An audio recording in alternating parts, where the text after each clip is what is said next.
Welcome to MCOM part first students. Now we are going to discuss actual part of our syllabus, that is given as per our guidelines. So firstly I am focusing unit number 1, that is auditing. Firstly you should know that what are the exact points to be studied in relation to auditing. So firstly you should understand that when auditing began, the auditing is begun in 18th century. The second industrial revolution began in the midst of 19th century and continued unit World War First in 1917. The industrial revolutions have changed the nature of business from small scale industry to large scale industries. Before industrial revolution, the size of business was very small. There was no need to conduct audit. But after industrial revolution, drastic changes have been occurred in business sector. So now we are in fourth revolution. Firstly, I am focusing here business or industry, and the business or industry before industrial revolution, what was the nature, size, and after industrial revolution. So before industrial revolution the size of business was small, but after industrial revolution the size of business is became large. Before industrial revolution the nature of business was sole type business mostly carried by businessmen. Presently, means after industrial revolution, new forms of business organization came into force like partnership firm, company. Before industrial revolution, the production was handmade. It means no machine used in past for production purpose. But after industrial revolution, machine age started. Now we are living in push button age. After pushing button we can get result. So mostly production is carried with the help of machines. This production is superior as compared to handmade production. Capital and collection. Before industrial revolution, the capital of business was limited and it is provided by single person or owner.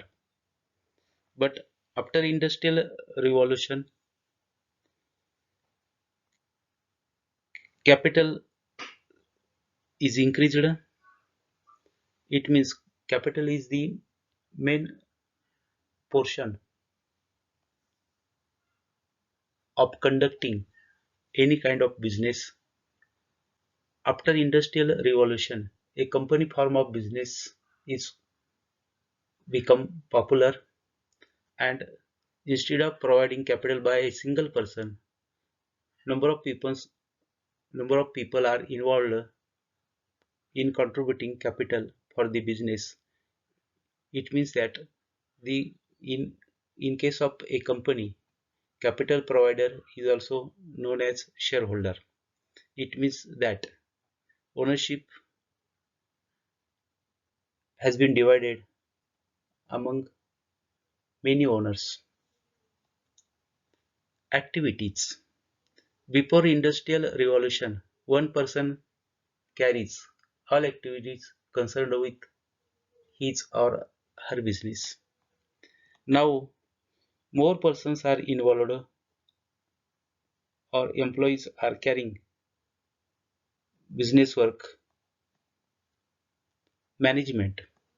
Before industrial revolution, the management of business is concerned with owner. Now, means after industrial revolution, there is a separation in ownership and management. Before industrial revolution, the market was local. Now, means after industrial revolution, market is extended, that is mass market. We can sell our goods at any corner of the country or even the world. Liability. Before industrial revolution, liability of the business was unlimited. After industrial revolution, the liability of business is limited. This is the difference between the nature of business before industrial revolution and after industrial revolution. Now we are discussing the word audit. In this lecture, we are focusing the basic themes as related to audit.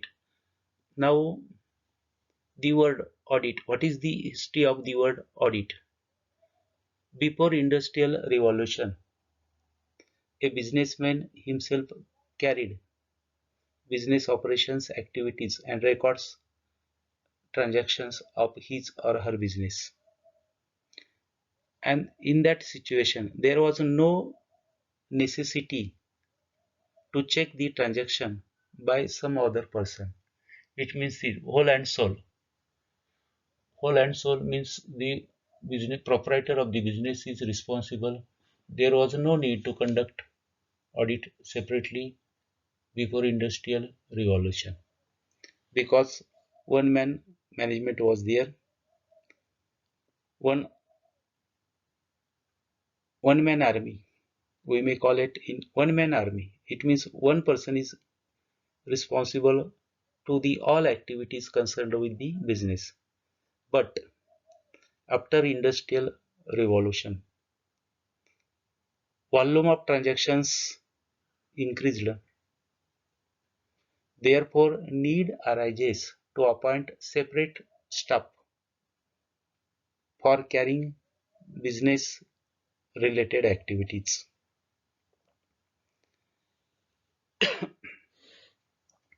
And accounting work. Financial transactions are recorded in the books of accounts. So, financial transactions, it means all monetary transactions are recorded in the books of accounts. The transactions having non-monetary nature, they are not considered in financial accounting. Therefore, consider this statement is very important where accounting ends, auditing starts. After completion of accounting work, auditing work starts. So I am repeating here that where bookkeeping ends, accounting starts. Then where accounting ends, auditing starts.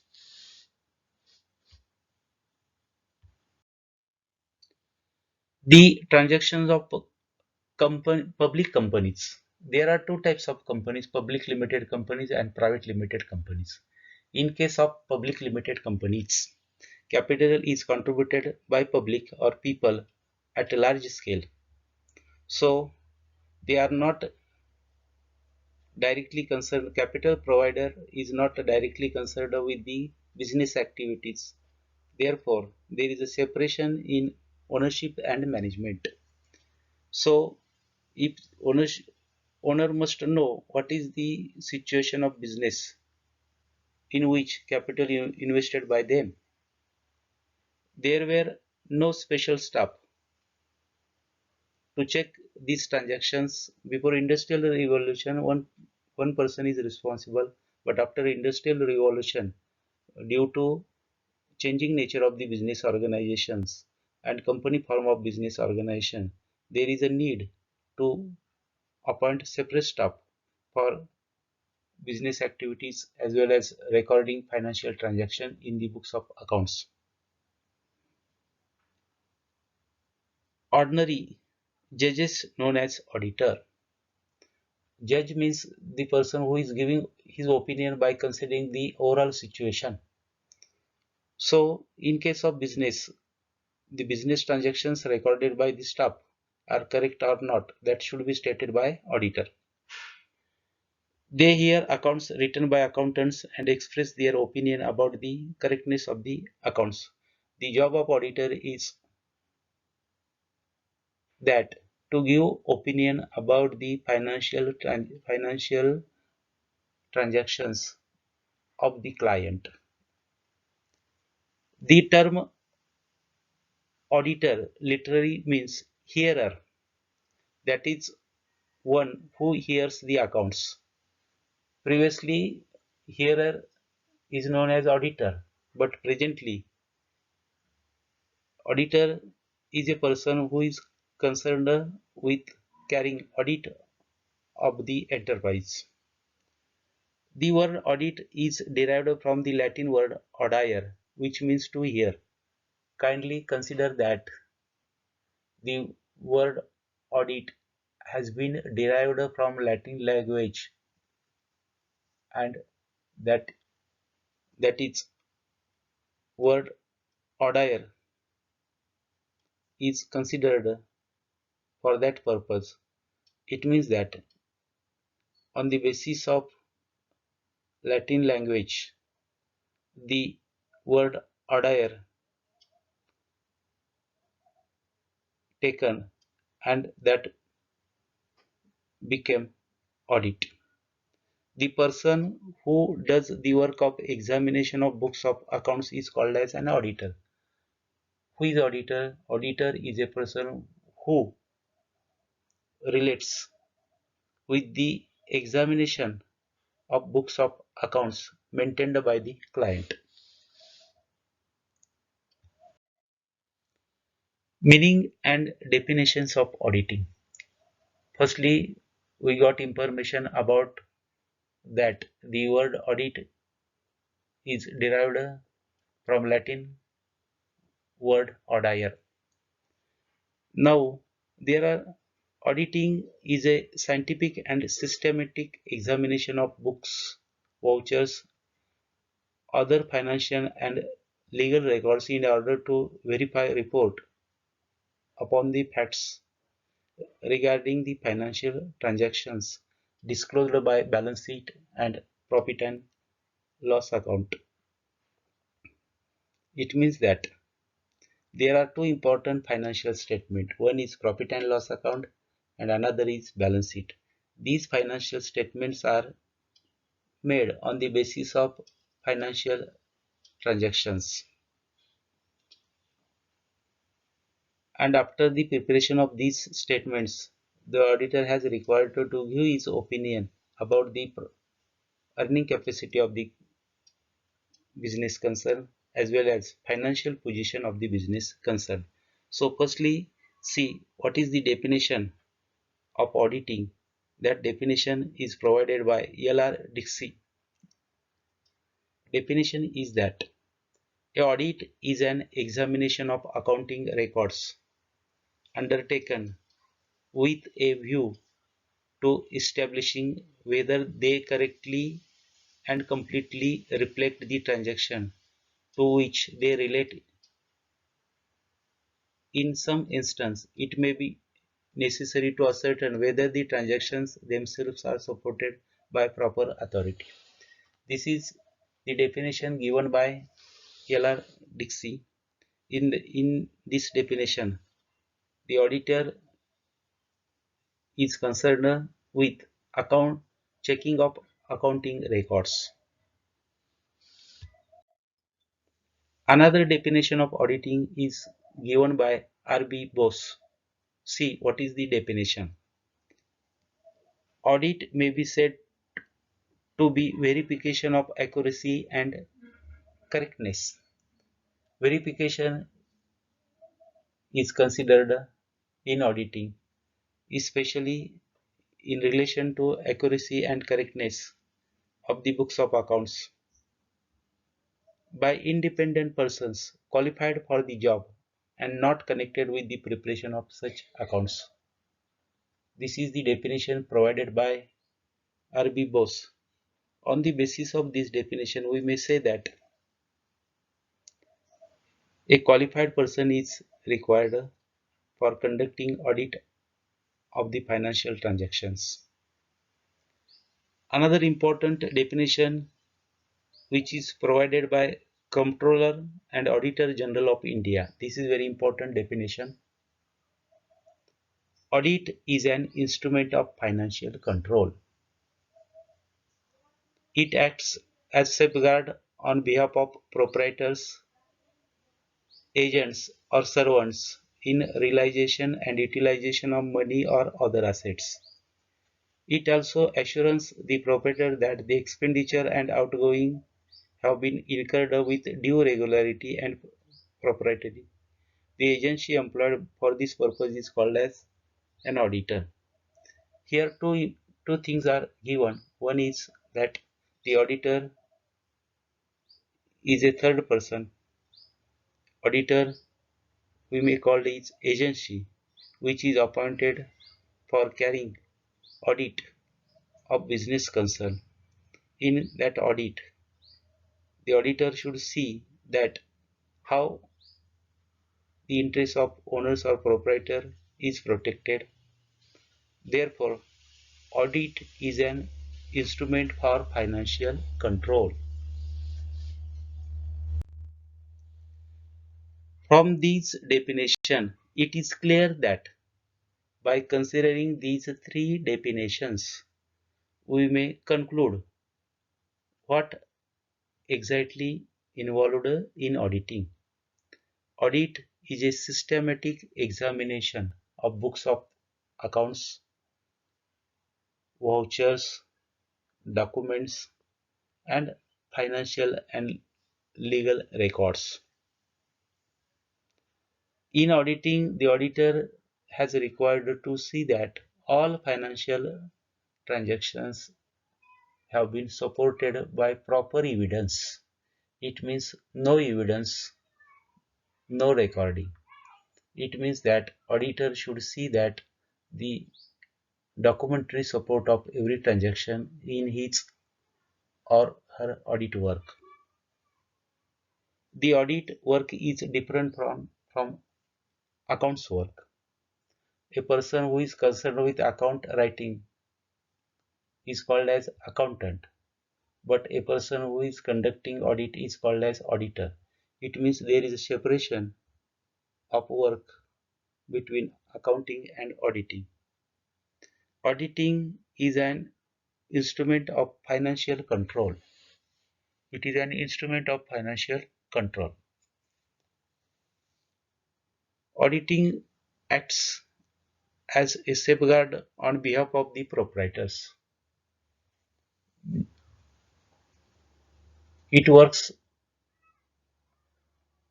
to protect the interests of owners because capital is invested by owner or proprietor in the business. To safeguard the interests of proprietor or owner is the main task of the auditor. It is stated that whether the profit and loss account and balance sheet show true and fair position of the state of affairs. It means that state of affairs which gives results on the basis of profit and loss and balance sheet.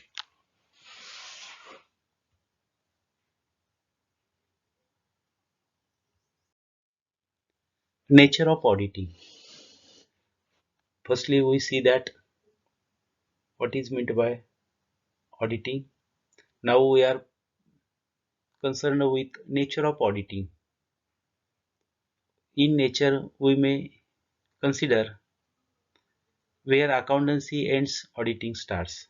After completion of entire accounting work, auditing works start. Auditing is systematic, critical, and scientific examination. It is critical examination, scientific examination, systematic examination. And one important aspect is that auditing is an intelligent work. In auditing, the auditor has required to find out frauds and errors.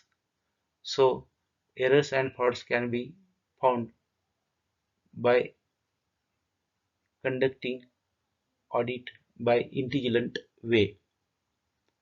Auditing is an instrument of financial control.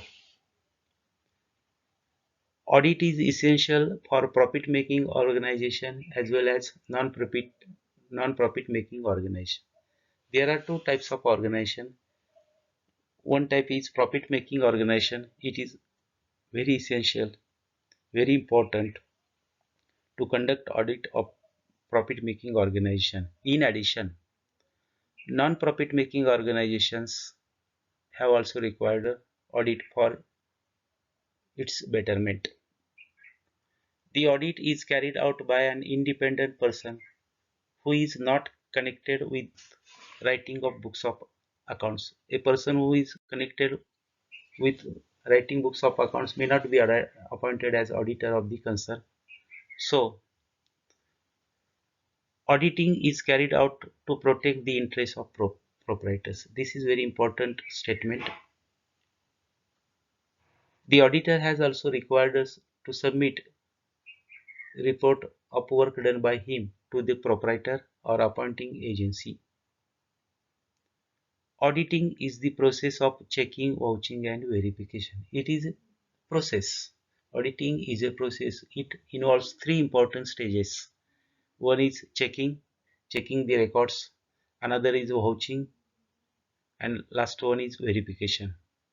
So also auditing involves three important aspects. These are the important aspects of auditing, namely investigation or examination, verification, and physical existence. So, in this lecture, we discussed the word audit, what was the nature of business before industrial revolution, and what is the nature of business after industrial revolution. Then, the word audit has been derived from Latin word audire. Then we discussed various definitions of auditing. By considering these definitions, we make shortlist what audit is on the basis of definition given by the authorities. And lastly, we discussed the nature of audit. In nature, we see that audit is carried by an independent person who is eligible for conducting such kind of job. So auditor is not concerned with the account writing. He is third one. He is protecting the interest. He works for the protecting interest of owner, proprietor, or shareholders. So in this way, we are concluding present lecture. Thank you for patiently listening.